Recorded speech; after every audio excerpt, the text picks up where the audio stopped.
अस्सलाम वालेकुम नाज़रीन, साइट में भलीकार आऊँ ऐं अवां सां गॾु नाज़िया मीर। नाज़रीन, वज़ीर आज़म शहबाज शरीफ़ अफ़गान पनाहगीरनि जी निकाली यकीनी बणाइण जी हिदायत करे छॾी आहे। वज़ीर आज़म अॼु हिकु आला सतही सिक्योरिटी इजलास जी सदारत कई आहे, जंहिंमें field marshal general Asim Munir, Sindh, Punjab, Balochistan, Gilgit Baltistan ऐं आज़ाद कश्मीर जे वॾनि वज़ीरनि शिरकत कई आहे। पर उन इजलास में केपी जो ताज़ो ई नओं चूंडियल जेको वॾो वज़ीर आहे सुहेल आफ़रीदी साहब शरीक न थियो। अॼोके ॾींहं ते सुहेल आफ़रीदी साहब जो कुझु ॿियूं मसरूफ़ियतूं रहियूं। सुहेल आफ़रीदी साहब बानी PTI सां मुलाक़ात लाइ अदालत सां राब्तो कयो आहे ऐं अदालत सां राब्ते सां गॾोगॾु उन्हनि चीफ जस्टिस खे ख़त पिणु लिखियो आहे त खेनि फौरी तौरु मिलण जी इजाज़त ॾिनी वञे ऐं बानी PTI सां संदन मुलाक़ात खे फौरी तौरु यकीनी बणायो वञे। ऐं उन खां सवाइ नाज़रीन, मुल्क खे जेके हिन वक़्तु सिक्योरिटी जा चैलेंजिस दरपेश आहिनि उनखे साम्हूं रखंदे कुझु अहम फ़ैसिला पिणु वरिता विया आहिनि ऐं उन हवाले सां हिकु भेरो ॿीहर नज़म जो इज़हार बि कयो वियो आहे त कंहिं बि क़िस्म जी मुल्क जे ख़िलाफ़ु का साज़िश थिए थी, मुल्क जी दाख़िली सलामती या ख़ुदि मुख़्तारी ते को वार थिए थो त उन ख़िलाफ़ु असीं सभु मुतहद मौजूदु आहियूं। पर उन बावजूदु असीं ॻाल्हियुनि जे हवाले सां बि मौजूदु आहियूं ऐं ॻाल्हियुनि जे हवाले सां जेकॾहिं उहे बामक़सद ॻाल्हियूं हुजनि ऐं अहिड़ियूं ॻाल्हियूं जेके जाइज़ शर्तनि जे बुनियाद ते थियनि त उन हवाले सां बि असीं तयारु आहियूं। पर हाणे उन हवाले सां जेको बॉल आहे उहो काबुल जे कोर्ट में आहे। नाज़रीन, ही जेके अहम डेवलपमेंट्स थियनि पियूं ऐं इहे मुख़्तलिफ़ सवाल बि पैदा थियनि पिया, उहे सवाल कुझु जेके पैदा थियनि पिया त हिन वक़्तु जेका सूरत हाल असांखे नज़र अचे पई ज़ाहिर आहे हिकु पेज ते इन सिचुएशन में सभिनी धुरियुनि जो सभिनी स्टेक होल्डर्स जो हुअणु तमामु ज़रूरी आहे। असां उहो बि ॾिठो आहे त माज़ी में बि जॾहिं बि इन क़िस्म जी सूरत हाल रही आहे त सभु हिकु पेज ते नज़र आया आहिनि। पर हिन भेरे जेके सूरत हाल आहे उन हवाले सां जेके चैलेंजिस आहिनि उहे तमामु वॾा आहिनि, पर कोशिशि थी रही आहे त सभिनी खे हिकु पेज ते आणिजे। उन हवाले सां गुज़िरियल ॾींहुं वज़ीर आज़म राब्तो बि कयो हो KP जे नए वॾे वज़ीर सां ऐं उन खां अॻु हुननि पंहिंजे हल्फ़ बरदारीअ खां पोइ जेको पहिरीं स्पीच कई उन पंहिंजी स्पीच में उन्हनि इन ख़्यालनि जो इज़हार कयो त असीं ॻाल्हियुनि जे हवाले सां अॻु बि इहा ॻाल्हि कंदा रहिया आहियूं, हाणे बि असां इहा ॻाल्हि कयूं था त असीं ॻाल्हियुनि जे ई हामी आहियूं, कंहिं बि क़िस्म जे मिलिट्री ऑपरेशन जी शदीद मुखालफ़त कयूं था। जंहिंखां पोइ गुज़िरियल ॾींहुं हुकूमती पासे खां बि रद्द अमल साम्हूं आयो, राणा सनाउल्ला जो बि सख़्तु बयानु साम्हूं आयो। हाणे हीउ वारो जेको इहे पासो आहे वफ़ाक़ ऐं KP विच में हिन मरहले ते हिन मौक़े ते जेका वर्किंग रिलेशनशिप आहे स्मूथ न पई नज़र अचे। इहो जेको चैलेंज आहे इनखे कीअं हल कयो वेंदो उन हवाले सां बि जेके प्रोग्राम में गुफ़्तगू कंदासीं। अॼु पंजाब हुकूमत पारां तहरीक लबैक पाकिस्तान ते पाबंदीअ जी जेका मंज़ूरी आहे पंजाब कैबिनेट उहा मंज़ूरी ॾिनी आहे ऐं उहा समरी वफ़ाक़ खे उमाणी वई आहे। हीउ जेको फ़ैसिलो आहे इन जे असरनि ते बि गुफ़्तगू कंदासीं ऐं जेका ओवरऑल माशरे में जेका हिकु एक्सट्रीमिस्ट सोच जो ज़िक्र थींदो रहे थो उन खे केतिरो मुंझो मिलंदो हिन डेवलपमेंट खां पोइ उन ते पिणु नाज़रीन गुफ़्तगू थींदी। ऐं जेको ॻाल्हि थी रही आहे त असीं सिक्योरिटी खे वठी करे जेके क़दम खयां वेंदा या जेके फ़ैसिला वरिता विया आहिनि उन जे आॾो कहिड़ा चैलेंजिस साम्हूं अची सघनि था, सियासी मुखालफ़त साम्हूं अची सघे थी या उतां जा जेका लोकल पॉपुलेशन आहे उन जे हवाले सां के का रेज़िस्टेंस साम्हूं अची सघे थी, छा थी सघे थो ऐं उन्हनि चैलेंजिस खे कीअं मुंहुं ॾिनो वेंदो। ही मौज़ू आहिनि जिन ते अॼु के प्रोग्राम में गुफ़्तगू कंदासीं। जेको पैनल मूंसां गॾु मौजूदु आहे गुफ़्तगू लाइ उनजो तारुफ़ असां कराईंदसि। कराची स्टूडियो में मूंखे जॉइन कियो आहे पाकिस्तान पीपल्स पार्टी जा सीनियर अॻवान आहिनि डॉक्टर करीम ख़्वाजा साहब मूंसां गॾु कराची स्टूडियो में मौजूदु आहिनि। करीम साहब, तव्हांखे भलीकार ऐं मुंहिंजी महिरबानी मां गुफ़्तगू जे लाइ हिते मौजूदु आहियो। ऐं उनखां सवाइ नाज़रीन मूंसां गॾु अॼोके पैनल में शरीक आहिनि पाकिस्तान तहरीक इंसाफ़ जो सीनियर अॻवान आहिनि अॻूणी MNA नुसरत वाहिद साहिब मूंसां गॾु मौजूदु आहे वीडियो लिंक ज़रिए, सीनियर सहाफ़ी तजिया निगार डेली सिंधियार जा एडिटर आहिनि एजाज़ महर साहब मूंसां गॾु अॼोके प्रोग्राम में मौजूदु आहिनि ऐं मुस्लिम लीग नून सां तालुक़ु रखंदड़ सीनियर अॻवान आहिनि सोरठ थेबो साहिबा, उहे पिणु हिन प्रोग्राम में शरीक आहिनि। अवां सभिनी खे भलीकार, अवां सभिनी जी महिरबानी ऐं गुफ़्तगू जे लाइ वक़्तु कजो ऐं गुफ़्तगू जो आगाज़ कंदासीं। करीम साहब, अवां खां सूरत हाल अवां जे आॾो आहे। हिन वक़्तु असीं ॾिसूं था त मुल्क जो जेका ईस्टर्न साइड आहे या जेको वेस्टर्न बॉर्डर आहे ॿिन्ही पासे ॾांहुं तमामु घणी छिकताइण वारी सूरत हाल असां मुसलसल ॾिसंदा आया आहियूं, फेस कंदा आया आहियूं ऐं उन ॾिस में कुझु अहम फ़ैसिला बि वरिता वञनि पिया। पर उन फ़ैसिलनि जे लाइ ज़रूरी आहे त सभिनी जो हिकु पेज ते हुअणु। कीअं ॾिसो पिया हिन वक़्तु जेके मामरा जेका बयान नज़र अचनि पिया? महिरबानी नाजिया, तव्हां मूंखे यादि कयो। सभ खां पहिरीं त जेके हालात एतिरा सुठा कोन्हनि मुल्क जा, ख़ासि तौर ते ईस्टर्न साइड ते ऐं वेस्टर्न साइड ॿिन्ही ते, ऐं खिते जा बि हालात सुठा कोन्हनि ऐं दुनिया जा बि हालात के सुठा कोन्हनि। बदकिस्मती सां नॉन सीरियस ऐं अनरिलायबल क़िस्म जा जेके वर्ल्ड लीडर्स नाला कोन थो वठां, उन्हनि जेके स्टेज ते अची विया आहिनि, जेके चीज़नि खे संजीदगी खां कोन पिया वठनि। त न त पहिरीं इहो हूंदो त जेके चीज़नि खे मैनेज कयो वेंदो मथे लेवल ते इंटरनेशनली, सो इंटरनेशनली बि चीज़ूं जेके इंटरनेशनल पावर्स जे ग्रिप्स में कोन रहियूं आहिनि। जेसिताईं पाकिस्तान जो तालुक़ु आहे, पाकिस्तान में जेको आहे सो ईस्टर्न बॉर्डर बि असांजो इनसिक्योर आहे, सेफ कान्हे, ख़ासि तौर ते जॾहिं खां इंडिया जेको आहे सो ऑपरेशन सिंदूर कयो पाकिस्तान जे ख़िलाफ़ु, ऐं वेस्टर्न साइड ते इहे ई माण्हू जिन खे असां ई पालियो हो उहे असांजी ॻिची में पिया आहिनि। ऐं इन हालात में जेको आहे सो चाइना बि जेको आहे सो उन वटि बि एंग्ज़ाइटी आहे असांजे लाइ, ऐं ईरान खे बि एंग्ज़ाइटी आहे। त हाणे इन खे चीज़नि खे मैनेज करिणो आहे असांखे। जेसिताईं ख़ैबर पश्तूनख्वा जो तालुक़ु आहे त इमरान ख़ान जी शुरू खां पॉलिसी जेका आहे सा तालिबान जे लाइ या उन्हनि जी पार्टी जी पॉलिसी उहा ई रही आहे जेके उहे बि ॻाल्हाइनि पिया। ऐं उते जो जेको पश्तून हिन साइड ते ऐं उन साइड ते आहे उहे नथा चाहिनि की ऑपरेशन थिए या ॿी का चीज़ थिए, जेका ग्राउंड रियलिटी इहा आहे। हाणे चीज़नि खे कीअं मैनेज कयो थो वञे, नो डाउट की हुतां जेके टेररिस्ट अचनि था पाकिस्तान में अटैक्स था कनि या डिस्टेबलाइज़ था कनि असांजे माशरे खे, उहो पंहिंजे हिते आहे। पर हिननि खे पालियो बि त असां आहिनि, जो फिल्म ॻिची बि पई आहे। जेसिताईं पंजाब जो तालुक़ु आहे त तहरीके लबैक वारनि खे ठाहिण वारा जेके हुआ, जिन पैसा ॾिना, उन्हनि ई उनखे अलाए केसिताईं पहुचायो, ऐं उन में तहरीक इंसाफ़ बि उनखे प्रमोट कयो हो, ऐं छा न थियो उहो सभिनी खे ख़बर आहे। त हाणे इहे तालिबान हुजे या तहरीक लबैक हुजे या सिंध में जेके ऑर्गेनाइज़ेशन्स जिन खे गुज़िरियल 40 सालनि में ठाहियो वियो, उहे सभु हाणे फ्रैंकनस्टाइन मॉनिस्टर थी विया आहिनि सॼे हिन ख़िते जे लाइ ऐं हर जॻह जे लाइ।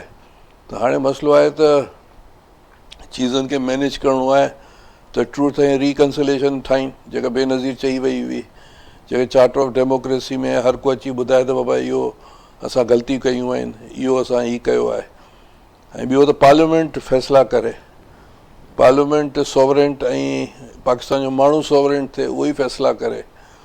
बाक़ी हाणे चीज़नि खे मैनेज करण जे लाइ प्राइम मिनिस्टर बि बिलावल साहब सां मुलाक़ात कई आहे, सदर मुमलिकत जनाब आसिफ अली ज़रदारी साहब सां बि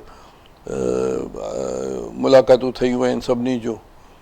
त हाणे मतिलबु चवण जो आहे त चीज़नि खे मैनेज करिणो आहे, बिकॉज़ हालात सुठा त कोन्हनि। ऐं अगरि ईस्ट ऐं वेस्ट फ्रंट असांजे लाइ खुली थी वञे जंग जे हवाले सां, त असांजे लाइ हर को बि मुल्क हुजे उहो मैनेज नथो करे सघे। त इन खे चीज़नि खे मैनेज करिणो आहे, ऐं उहो आउं सम्झां थो त हिकिड़ो डेमोक्रेटिक ऐं पॉलिटिकल ऐं थ्रू पार्लियामेंट ई थी सघे थो। ऐं आउं बेसिकली डेमोक्रेट आहियां ऐं सियासी वर्कर आहियां, आउं त इहो ई चवंदुसि त इहे चीज़ूं पॉलिटिकली मैनेज कजे ऐं तहरीक इंसाफ़ सां बि इनफोल्ड आणिजे। छा आहे जो जॾहिं ज़ुल्फ़िकार अली भुट्टो 71 में प्राइम मिनिस्टर थियो ऐं जॾहिं हू वियो पिए शिमला, त हुन जमात इस्लामी सां बि ॻाल्हायो, हुन हर पॉलिटिकल इवेंट साईं जेम्स सां बि ॻाल्हायो, ऐं गफ़ार ख़ान सां बि ॻाल्हाई, वली ख़ान सां बि ॻाल्हाई, मैंगल सां बि ॻाल्हाई, ख़ैर बख़्श वारनि सां बि ॻाल्हाई, मुस्लिम लीग वारनि सां बि ॻाल्हाई, पोइ वियो। तॾहिं वञी करे भुट्टो साहिबु ठा कयो त चीज़नि खे मैनेज कयो वञे। भुट्टो साहिबु खे इहो क्रेडिट वञे थो त डोरेंट लाइट एक्सेप्ट पियो कराए उन वक़्तु दाऊद सां, भई तय इहो थियो त डोरेंट लाइन खे उहे एक्सेप्ट कंदा, ऐं असां जेको आहे सो हैदराबाद ट्रिब्यूनल जे जेके बि आहिनि माण्हू आहिनि उनखे असां रिलीज़ कंदासीं। पर कूदेता अची वियो, ज़िया कूदेता आंदो। इहो असांजे लाइ 75 साल में हिकिड़ी सुठी असांजे लाइ हिकिड़ी हुई। ॿी जेका ॻाल्हि हुई, जॾहिं रशिया वियो पिए नजीबुल्ला हो, उन वक़्तु असां करे पिया सघूं। टी जॾहिं इहा हुई, जॾहिं 9/11 खां पोइ अमेरिका हिते आयो, उन वक़्तु असां अशरफ गनी सां या जेको आयो प्राइम मिनिस्टर प्रेसिडेंट उते जो हिकिड़ो अशरफ गनी हो, हुन खां पहिरीं जेको हो, उन सां थी पियो सघे। पाकिस्तान टई शयूं मिस कयूं आहिनि। असांजो इंडस रिवर उतां काबुल खां फ्री थो अचे, उहो बि असां कुझु कोन करे सघियासीं। हाणे उहे डैम्स पिया ठाहिनि शायदि, त मतिलबु चवण जो आहे त असां त अपॉर्चुनिटीज़ मिस कयूं आहिनि। हाणे असां होप था कयूं की ख़ुदा करे को पॉलिटिकल चीज़ूं निकिरनि, बिकॉज मिलिट्री हल त बेकार आहे। हाणे यूक्रेन में रशिया वञी फासी पियो आहे, असां अफ़गानिस्तान में वञी करे फासी पवंदासीं। ॿिए पासे ईस्टर्न वारी बॉर्डर जेका आहे उहो बि असांजे लाइ कुझु बि थी सघे थो, उहो चवंदा असांजो ऑपरेशन ख़तमु कोन थियो आहे। त हाणे के विज़डम सां ऐं पॉलिटिकली इन मसइले खे हल कनि। ऐं आउं उमेदु कयां थो त पीपल्स पार्टी जंहिंमें ज़रदारी साहब, आसो साहब, सदर मुमलिकत जनाब बिलावल भुट्टो, शहबाज शरीफ़, नवाज़ शरीफ़, ॿिया जेके पॉलिटिकल माण्हू आहिनि जंहिंमें इमरान ख़ान बि आहे, ॿिया बि आहिनि, इहे वेही करे कुझु फ़ैसिला कनि ऐं मुल्क लाइ बहितरी थिए। करीम साहब जी ॻाल्हि खे अॻियां वधाईंदसि। एजाज़ साहब, अव्हां छा चवंदो? करीम साहब चवनि पिया त अपॉर्चुनिटीज़ मिस थींदी रहियूं आहिनि ऐं पॉलिसी जेका असांजी रही आहे, ख़ासि करे जेका ज़िक्र बि हुननि कयो अफ़गान पॉलिसी खे वठी करे केतिरा कुझु जेके फेल्यूर्स बि रहिया आहिनि ऐं हिन वक़्तु ज़रूरत आहे सभिनी शयुनि खे मैनेज करण जी, सभिनी खे गॾु खणी हलण जी ऐं उन में ज़ाहिर तहरीक इंसाफ़ सां बि ॻाल्हियूं। पर अॼु बि असां ॾिठोसीं तमामु अहम ही आला सतही सिक्योरिटी इजलास हो, सभु हुन में मौजूदु हुआ, पर PTI वारा मौजूदु कोन हुआ। नुमाइंदगी ज़रूरु थी वॾे वज़ीर जी, पर वॾे वज़ीर ख़ुदि पाण हुन में शिरकत कोन कई। छा चवंदो अव्हां, कीअं ॾिसो पिया समूरी सूरत हाल खे? त हिन महिल ताईं जेको आहे उहो डंडे जे ज़ोर ते फ़ैसिला थींदा रहिया आहिनि ऐं पार्लियामेंट खे सदाईं बाईपास कयो वेंदो रहियो आहे, आइन खे मुअतल रखियो वियो आहे। कॾहिं बि हिन मुल्क में रूल ऑफ लॉ खे अहमियत नाहे ॾिनी वई। ऐं जीअं करीम साहब चयो त भई जेके हिन महिल ताईं तव्हां ग़लतियूं कयूं आहिनि उन्हनि मां सबक़ सिखण जे लाइ केतिरो तयारु आहिनि, इहो असांखे हिननि जे अमली जेके क़दम आहिनि उन्हनि मां घटि ई झलक नज़र ईंदी आहे। पर मूंखे अॼु थोरी इन हवाले सां काफ़ी बहितरी जी उमेद ईअं लॻी त जेको अॼु वज़ीर आज़म वटि इजलास थियो आहे उन में ॿुधायो वियो आहे त 14,77,000 खां मथे अफ़गान पनाहगीरनि खे वापसि मोकिलियो वियो आहे ऐं पाकिस्तान में जेके 13 लख अहिड़ा हुया जिन खे प्रूफ ऑफ रेजिडेंस इशू थियल हुयो ऐं हाणे उहो फ़ैसिलो थियो आहे त उन्हनि में एक्सटेंशन न कई वेंदी ऐं जीअं जीअं मुदो पूरो थींदो उन्हनि खे वापसि कंदासीं। त अगेन आई वुड से के हालांकि आम तौर ते तासुर इहो आहे जेको क़ौमपरस्तनि जी दावा आहे त उहे 60 लख खां मथे अफ़गानी आहिनि, पर हुकूमत चवंदी रही आहे त 40 लख जे लॻभॻि आहिनि। पर उन मां जेकॾहिं तव्हां 14 लख कढिया आहिनि त इहो बि तमामु वॾी हिकिड़ी 15 लख, ऑलमोस्ट पोणा 15 लख, त इहा हिकिड़ी अहम पेशरफ़्त आहे। ऐं इन मां लॻे थो त हिन भेरे जेको आहे कुझु संजीदा आहे हुकूमत, पर उनजो इम्पैक्ट असांखे KP ऐं बलूचिस्तान में त बहितर नज़र आयो, पर हिते सिंध में हिकु अधु बस्ती जेको कराची जे आसपास हुयूं उहे वयूं, पर साॻे वक़्तु इहे ख़बरूं बि सॼियूं गर्दिश में आहिनि त के नौशर फिरोज़ में वञी अफ़गानी आबाद थिया आहिनि, के खानपुर महर में घोटकीअ में वञी आबाद थिया आहिनि, के मुख़्तलिफ़ सिंध जे शहरनि में ऐं दूरान इलाइक़नि ॾांहुं निकिरनि पिया ऐं ओॾे वञी आबाद थियनि था। डेफिनेटली कि उन्हनि खे को न को फैसिलिटेट कंदो हूंदो, का रियासती सरपरस्ती हूंदी, कंहिं गैर रियासती क़ुवतुनि जी सरपरस्ती हूंदी। त मुंहिंजो ख़्यालु आहे त सिंध में जेतिरो अफ़गानी खे ख़िलाफ़ कार्रवाई थियणु घुरिजे उहो कोन्हे को। खोड़ सारा कराची में मार्केट अहिड़ा आहिनि जिन में अहिड़ा अफ़गानी उहे पंहिंजा कारोबार सेट कयूं वेठा आहिनि, जिन पाकिस्तानी शनाख्ती कार्ड हासिलु कया आहिनि, पाकिस्तानी पासपोर्ट हासिलु कया आहिनि ऐं उहे बिग बिज़नेसिस पंहिंजा कनि था पिया। त उन्हनि जे ख़िलाफ़ जेको आहे उहा हिकिड़ी ऑर्गेनाइज़ मूव नथी लॻे ऐं घटि हिते कार्रवाई थी आहे सिंध में। मुंहिंजे ख़्याल ते इन ते थियणु घुरिजे, सिंध गवर्नमेंट खे बि एक्शन खणणु घुरिजे ऐं हिकिड़ी कोऑर्डिनेटेड एफर्ट हुजे त जीअं इन्हनि खे घटि करे सघिजे। छो त इवन कैपिटल सिटी इस्लामाबाद में बि मोस्टली जायुनि ते इहो रिपोर्ट थींदो रहियो आहे, मुख़्तलिफ़ जायुनि ते, त भई जेको क्राइम रेट आहे उन में अफ़गान पनाहगीरनि जो बि हथु आहे ऐं दहशतगर्दीअ जे वाक़िअनि में उन्हनि जो हथु आहे। त मुंहिंजो ख़्यालु आहे त इन पासे हुकूमत खे संजीदा थी ऐं वधीक हिकिड़ो कोऑर्डिनेटेड पॉलिसी ठाहिणु घुरिजे। ऐं ॿियो जेको आहे त जेको सियासी धुरियूं आहिनि उन्हनि खे स्पेस मिलणु घुरिजे।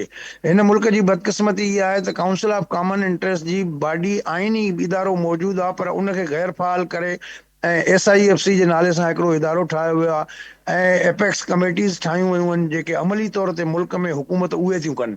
त इहो जेको हिकिड़ो रविश आहे इहा बि बंदि थियणु घुरिजे ऐं कानून जी हुकुमरानी खे तस्लीम करणु घुरिजे, आइन जी हुकुमरानी खे मातहत रहणु घुरिजे ऐं सियासी कुवतुनि खे स्पेस मिलणु घुरिजे। छो त हीअ जेके हाणे क्रिटिकल सिचुएशन आहे, जीअं ख्वाजा साहब चयो त कंहिं बि मसइले जो मिलिट्री हल न हूंदो आहे, त असांखे इहो पंहिंजो माइंड तब्दील करणो पवंदो। त बंदूक जे ज़ोर ते तव्हां आर्ज़ी तौर ते त को हिकिड़ो शयुनि ते क़ाबिज़ थी सघो था या चेंज करे सघो था, लेकिन उहो हुनजो मुस्तक़िल हल न हूंदो।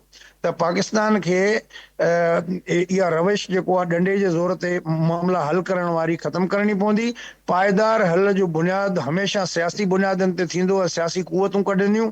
ऐं मौलाना फज़ल रहमान रिकॉर्ड ते मौजूदु आहे त जेके अफ़गान गवर्नमेंट सां हुननि ॻाल्हियूं कयूं त उन मसइले ते काफ़ी अॻुभराई बि थी। पोइ आख़िर अहिड़ियूं कहिड़ियूं कुवतूं हुयूं जन जेको आहे उन ॻाल्हियुनि खे सबूताज़ कयो ऐं वरी उहा ई जेको आहे हिकिड़ी ॻाल्हि हली।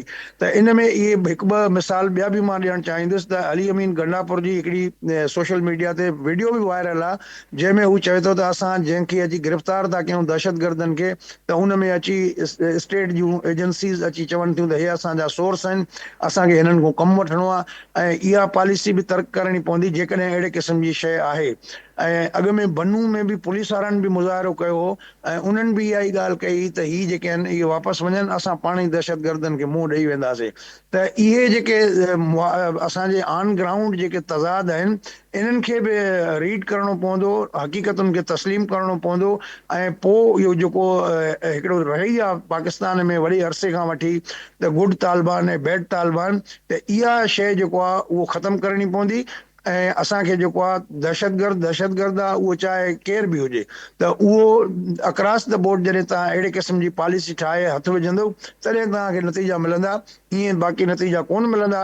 त जो तव्हां जेकॾहिं अॼु बि उहा बैड कूप ऐं गुड कूप वारी जेको आहे पॉलिसी जारी रखी त अल्टीमेटली वरी इहो आर्ज़ी हूंदो ऐं वरी अॻिते हली कंहिं ॿिए मसइले में पवंदासीं। त मुंहिंजो ख़्यालु आहे त हिन मुल्क जा जेके बि इक़्तिदार जा असुल धणी आहिनि या जेके स्टेक होल्डर आहिनि, सियासी पार्टियूं आहिनि, उन्हनि खे संजीदगी सां सोचणु घुरिजे ऐं पॉलिटिकल धुरनि खे स्पेस ॾियणु घुरिजे त जीअं उहे को हिकिड़ो पाइदार हल जेको आहे उहे ॻोल्हे सघनि। एक जी बड़ा अहम आला सतही इजलास हुआ और उसमें शरीक नहीं थे केपी के वजीर आला। क्या कहेंगे आप इस सारे सूरत हाल पर जो भी बात हुई कि सीखने की ज़रूरत है, ऑन ग्राउंड जो कॉन्ट्रडिक्शंस हैं उनको रीड करके उनको ख़त्म करने की ज़रूरत है, क्या कहेंगे आप?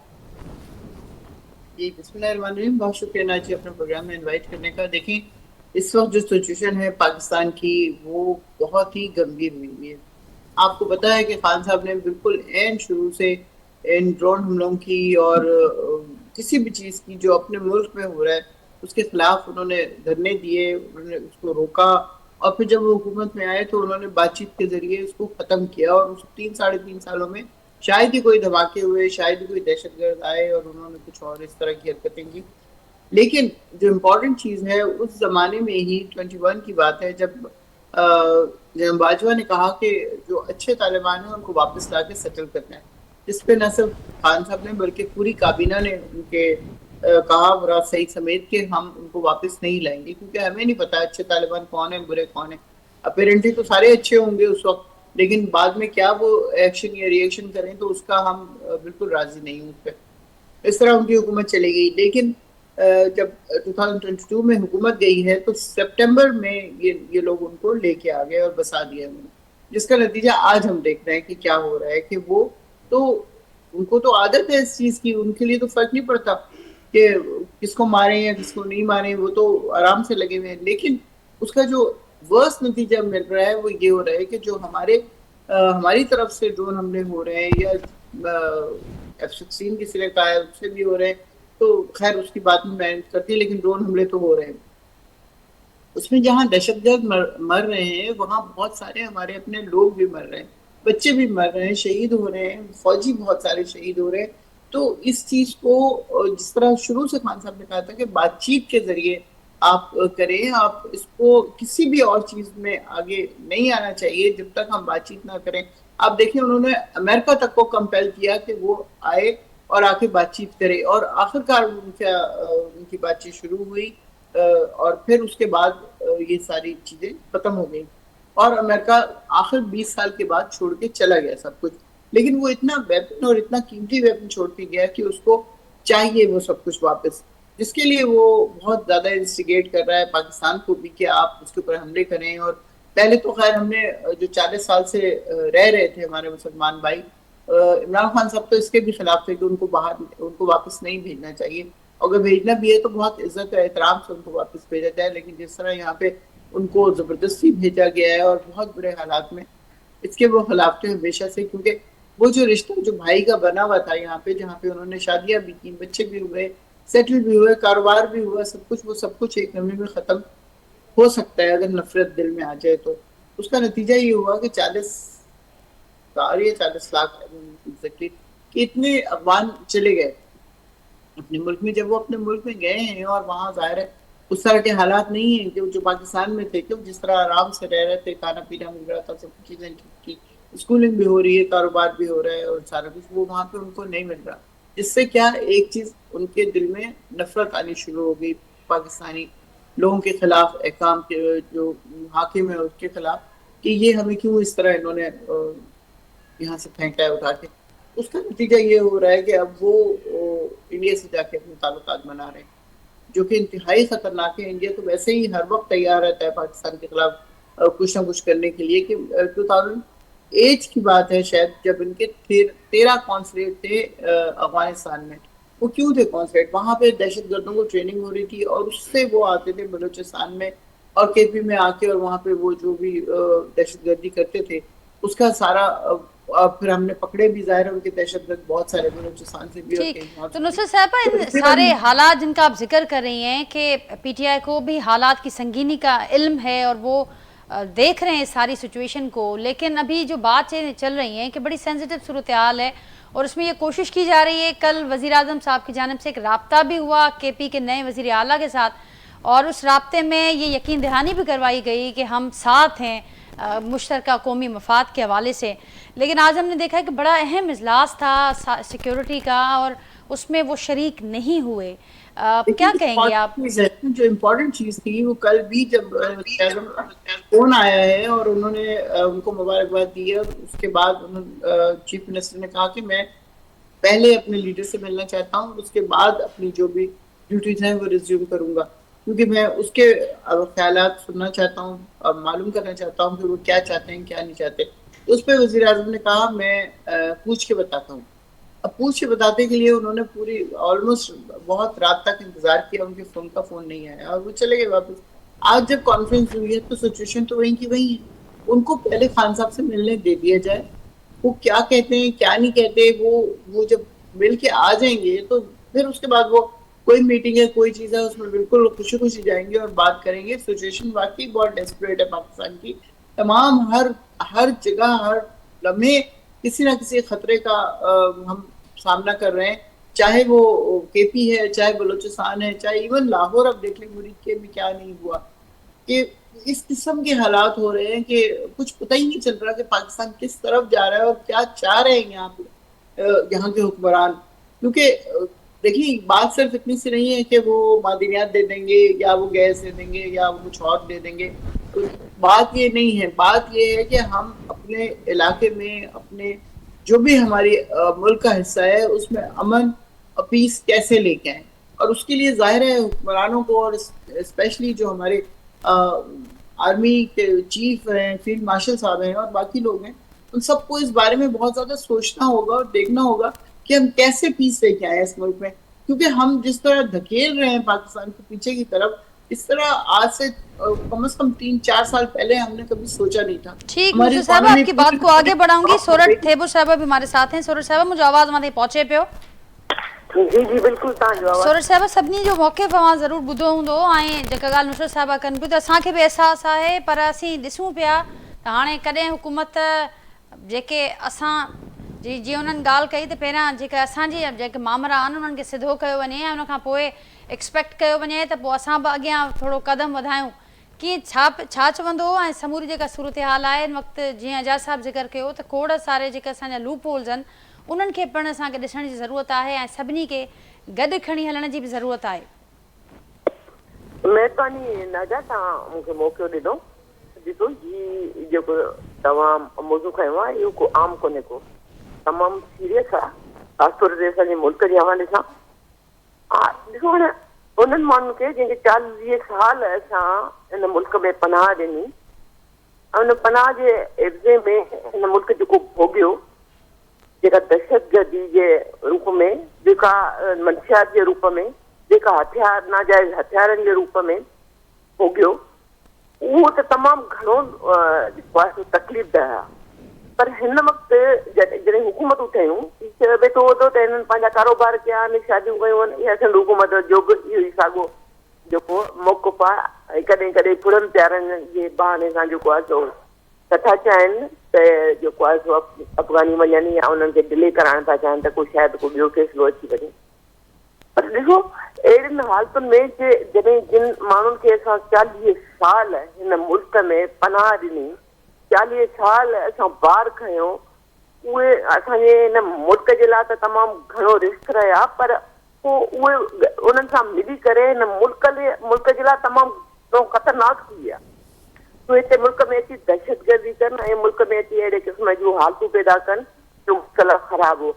हाणे अहिड़े क़िस्म जे माण्हुनि जे लाइ असां इहो सोचूं त असां हिन लाइ इहो सोचूं था त हाणे इंडिया जेको आहे सो हमिलो करे थो, हू हुतां जेको आहे सो असांखे हिननि सां न विहणु खपे। ही तरीक़ो न आहे, बल्कि हू इंडिया सां मिली करे, हुननि जो जेको होम मिनिस्टर आहे उहो उते वियो आहे, उते जेके हुननि ॻाल्हियूं कयूं आहिनि या जहिड़े नमूने सां कयो, उहो त उते मिली करे असांजे मुल्क सां, ऐं उन्हनि जे करे ई जेको आहे सो असांजे मुल्क जे जेके स्टेक होल्डर आहिनि, हुकूमत आहे, उन्हनि इहो फ़ैसिलो कयो आहे त न, हाणे घणो थी वियो, घणी ईमानदारी कई, घणो कुझु थी वियो, हाणे इहो बर्दाश्त न कबो। त बिल्कुलु जेको आहे सो जेके लूप होल्स आहिनि उन्हनि खे बि जेको आहे सो ॾिसणु खपे त इन्हनि में ख़ामी कहिड़ी आहे, छो जेको आहे थिए थो। ही अहिड़े क़िस्म जूं ॻाल्हियूं करे, जीअं तव्हां जेको चए थो त भई असां जूं ॻाल्हियूं मञो त पोइ तव्हांजी इहो मीटिंग में ईंदासीं। छा इहो तरीक़ेकार आहे हिकिड़े चीफ मिनिस्टर जो? छा चीफ मिनिस्टर जेको बि इजलास कंदो उहो जेको आहे सो पंहिंजे क़ाइद खां पुछी पोइ कंदो? छा मुल्क जी सीरियस हालतूं आहिनि उन में तव्हां जेको आहे सो इन में मीटिंग में अचण जे बजाए जेको आहे सो अहिड़े क़िस्म जा रखो था? न, ईअं न आहे। तव्हांजी शुरू खां वठी नियतूं जेके आहिनि से सही न आहिनि, ऐं तव्हांखे ख़बर बि आहे त अॻ में जेको आहे 40,000, अलाए मूंखे उहो अंग पूरो न आहे, हिननि तालिबान खे हेॾे पाकिस्तान में जेको आहे सो इमरान साहब जेको आहे मोकिलियो, हेॾे पाकिस्तान अचो, ऐं उन में जेको आहे 6-7 हज़ार इमरान ख़ान जेका पाण तकरीर कई, उन में त 6-7 हज़ार त वेढ़ाकब आहिनि। त हिते असां अञा अहिड़नि वेढ़ाकनि खे, अहिड़नि दहशतगर्दनि खे छो पनाह ॾियूं? इहे चाहिनि था पीटीआई वारा त ही न वञनि, छो त ही उन्हनि जी सघनि इलेक्शन में बि ही उन्हनि जे ई ज़ोर ऐं दहशतगर्दी जे थ्रू खटींदा आहिनि, टीटीपी जे दहशतगर्दी जे ऐं अहिड़े क़िस्म जी तालिबान जे ज़ोर ते। ही उनजे करे ऐं नथा चाहिनि त मुल्क में को अमुन थिए, या मुल्क में जेको आहे सो हाणे असां घणो नवाज़ी करे छॾी। हाणे मां सम्झां थी हिननि खे वञणु जेसिताईं TLP जी ॻाल्हि आहे, हाणे उन्हनि जे हवाले सां ॾिसो त उहो केतिरे वक़्त खां वठी हुकूमतुनि खे ब्लैकमेल कंदा रहिया आहिनि त जो हालतूं सदाईं ख़राबु कयो, रोड रस्ता एहतजाज, भई जेको आहे कयो। ठीकु, पर सोरठ साहिब जीअं एजाज़ साहब चयो ऐं डॉक्टर करीम साहब चयो त हाणे इहे मामला हिन नहज ताईं पहुता कीअं, इन्हनि खे बि ॾिसण जी तमामु घणी सख़्तु ज़रूरत आहे। हाणे ॿीहर इहे शयूं न थियनि, अहिड़ा मामला असांजे साम्हूं न अचनि, उन्हनि जे लाइ असांखे पंहिंजे पाण जे पंहिंजे घर अंदरि बि ॾिसणो पवंदो, पंहिंजे लूप होल्स ते बि कमु करणो पवंदो। डॉक्टर साहब, छा हिन में एड कंदो अवां, ऐं जेका ॻाल्हि हिते बार बार थिए पई त कोऑर्डिनेटेड एफर्ट जी हिकिड़ी ज़रूरत आहे, ऐं उहा पॉलिसी, उन कोऑर्डिनेटेड पॉलिसीअ खे कहिड़ा ख़तरा हिन वक़्तु तव्हां ॾिसो पिया, कहिड़ा चैलेंजिस असांजे साम्हूं अची सघनि था?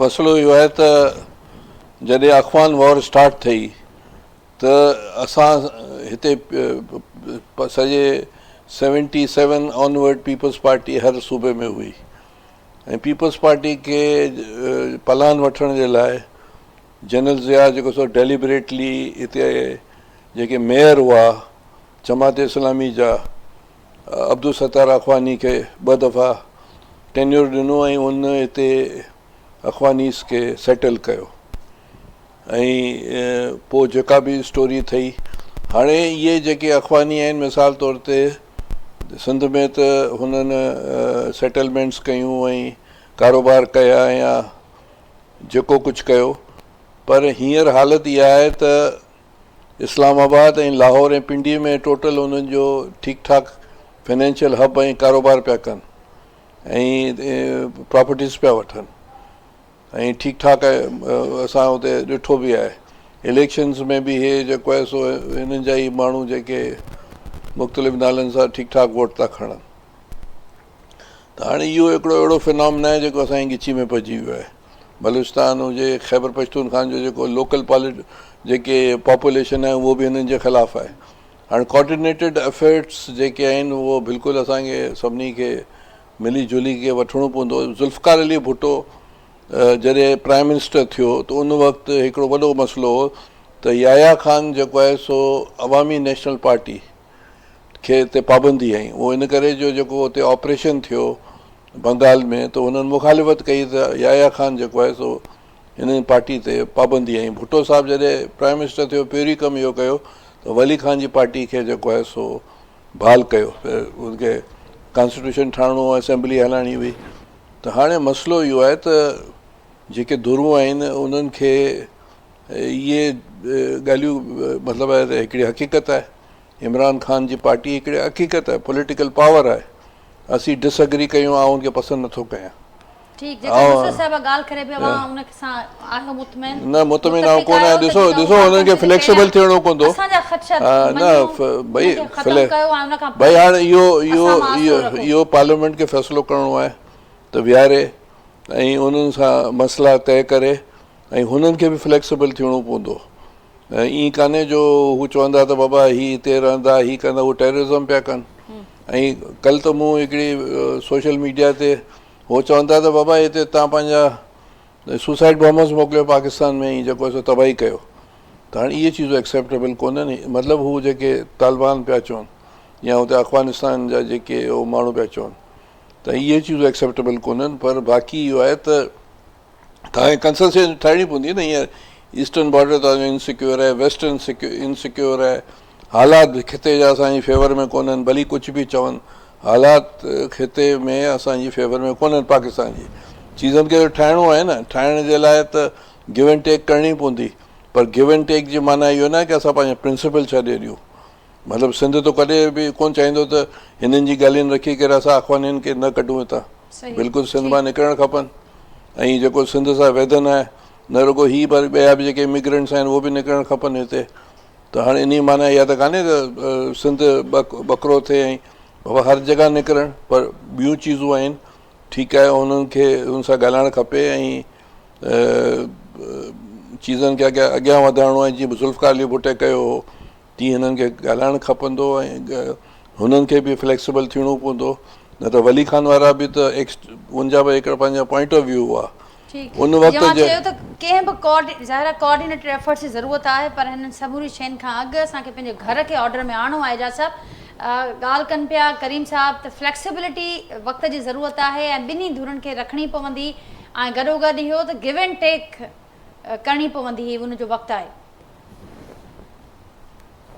तव्हां क़ौमी इशूज़ ते डिसीशन वठंदा आहियो त उन्हनि जे लाइ तव्हांखे हिकिड़ी क़ुर्बानी ॾियणी पवंदी आहे ऐं हिकिड़े नेशनल स्पिरिट सां जॾहिं तव्हां कमु कंदो तॾहिं उन जा नतीजा निकिरंदा जॾहिं तव्हां पंहिंजे पसंदि नापसंदि या हिकिड़ो नफ़रत या उनजे वर चढ़ियल हूंदव ऐं पंहिंजे हिकिड़े स्टेटेड पोज़ीशन में बीठल हूंदव स्टेटस को जो क़ाइल हूंदव त पोइ ॻाल्हि पेशरफ़्त न थींदी आहे उनजे लाइ पहिरियों शर्त ई इहो आहे त जेके बि धुरियूं आहिनि उन्हनि में जेको बि इख़्तिलाफ़ु आहे उहो हिकिड़े पासे रखी नेशनल इशूज़ ते बि सभिनी खे जेको आहे उहो सोचणु घुरिजे ऐं जीअं अॻु में बि मूं चयो त जेसिताईं तव्हां सियासी धुरनि खे पॉलिटिकल स्पेस न ॾींदव तेसिताईं मामिलो हल न थींदो ऐं इहा ॻाल्हि रियलाइज़ करणी पवंदी हिन मुल्क जे इक़्तिदार जे असुल धणनि खे ऐं सियासी जमातुनि खे बि पंहिंजी उहा पॉलिटिकल स्पेस जेका हुननि खां खसी वई आहे या हुननि छॾी आहे कहिड़े बि सबब जे करे, उहा हुननि खे पाण खे हासिल करण जे लाइ हिकिड़ी स्ट्रेटजी ठाहिणी पवंदी।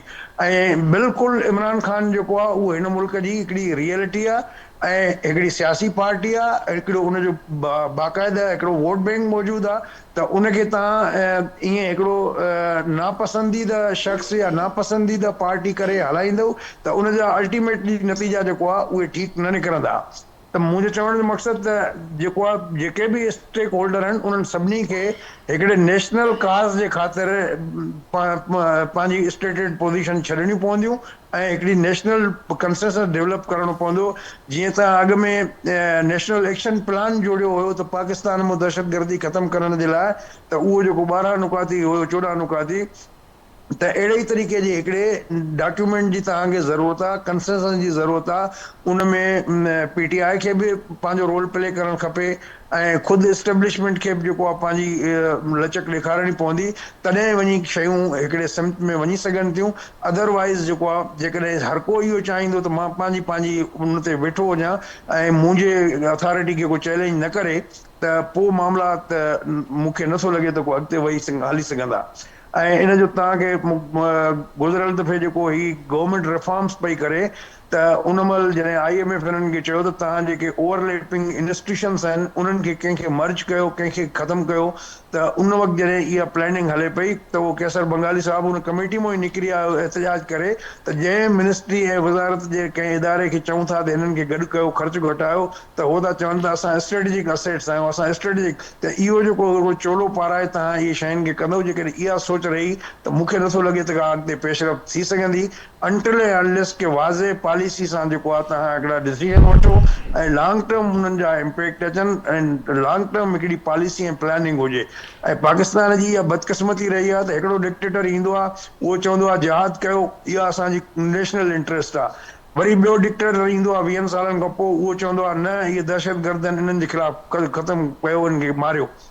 कंहिंजी पॉलिसी आहे त बाबा हे सुठा दहशतगर्द आहिनि, हे भला दहशतगर्द आहिनि, हे असांजी कमु कनि था। हिकिड़ा जेके आहिनि जेके उन्हनि खे पाले था ते वॾो था कनि ऐं पोइ जॾहिं उन्हनि खे चैलेंज था कनि या उन्हनि जूं ज़रूरतूं पूरियूं नथा कनि त पोइ उहे ॻिची था पवनि, पोइ उन्हनि खे उहे बुरा था लॻनि। त मुंहिंजे ख़्याल आहे त इहे क़ौमुनि जा जेके नेशनल इंट्रस्ट हूंदा आहिनि उहे 100 साल सदियूं जेके आहिनि उहे तक़रीबन साॻिया रहंदा आहिनि, उनजी स्ट्रेटजी बदिलबी रहंदी आहे अचीव करण जे लाइ।